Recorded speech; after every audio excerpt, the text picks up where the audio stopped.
Halo Sobat Defense, kali ini kita akan bahas, Indonesia mencari kesempatan dalam kesempitan usai ditendangnya Turki dari program F-35, simak video ini sampai selesai.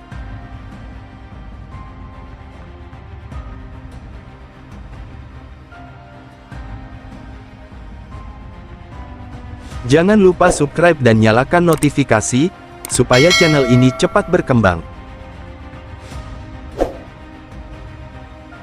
Turki awalnya ikut dalam program Joint Strike Fighter alias JSF F-35 Lightning II. Program JSF untuk membuat F-35 diprakarsai oleh AS di mana awalnya Turki ikut.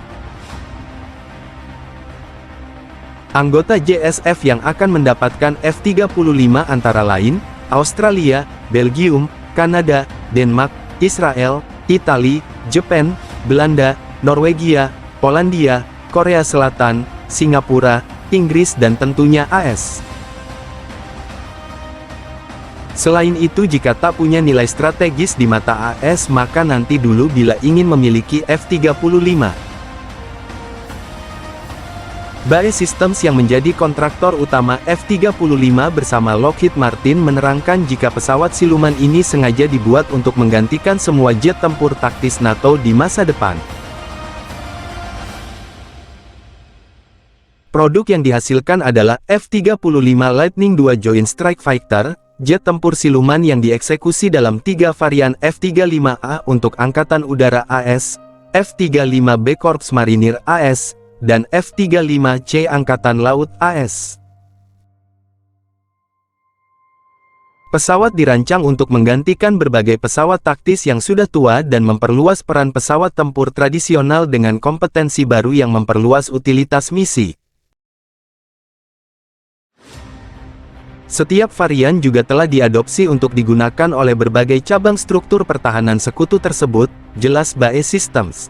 F-35 hadir supaya negara-negara koalisi NATO dan sekutu bisa mempunyai sebuah platform yang sama.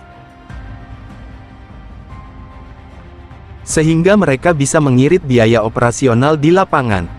Sejak awal, pendorong utama program JSF adalah untuk memperkuat superioritas udara negara-negara koalisi sambil membendung biaya pengembangan armada dengan menyalurkan upaya ke dalam. Satu rancangan yang sangat maju dan berbagi biaya di seluruh negara anggota program. Standarisasi suku cadang dan sistem diproyeksikan membuat varian F-35 lebih terjangkau untuk anggaran pertahanan dalam jangka panjang, jelasnya.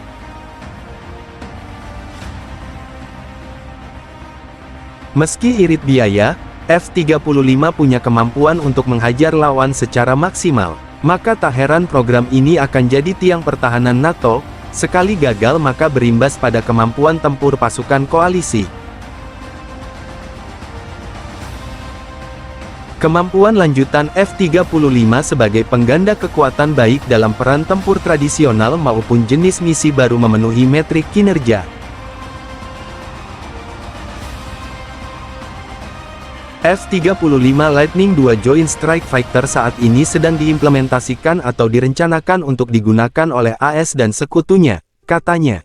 Meski demikian tak semua negara JSF setuju dengan langkah AS. Ialah Turki, anggota NATO serasa peserta tiri. Turki dinilai AS merupakan anggota NATO paling berisik. Walau jadi anggota NATO, Ankara punya masalah sesama anggota dengan Yunani. Sebelum NATO lahir memang dalam sejarahnya Ottoman dan Yunani kuno kerap terlibat perselisihan. Hingga sampai dewasa saat ini perselisihan itu pun ada. Uniknya malah Turki menjalin hubungan baik dengan Israel. Meski demikian AS masih bisa menolerirnya. Namun saat Turki membeli S-400 dari Rusia, AS menganggapnya kurang ajar. Masalahnya Turki bisa mengetahui kelemahan sekaligus kekurangan S-400 maupun F-35 nantinya. Turki memang berniat melakukan semacam simulasi F-35 menghadapi sistem pertahanan udara S-400. Setelah itu AS menendang Turki dari program F-35. Jatuhnya harga F-35 dan surplus yang dihasilkan dari pembatalan pesanan Turki memaksa AS membuka pasar baru untuk jet tempurnya itu, jelas Global Security. Seakan mencari kesempatan dalam kesempitan, Indonesia yang tahu akan hal ini mencoba membeli jatah F-35 milik Turki. Pada tanggal 18 Maret tahun 2020, Wamen Henry Sakti Wahyu Trenggono menegaskan bahwa pemerintah dapat mempertimbangkan akuisisi F-35, jelas Global Security.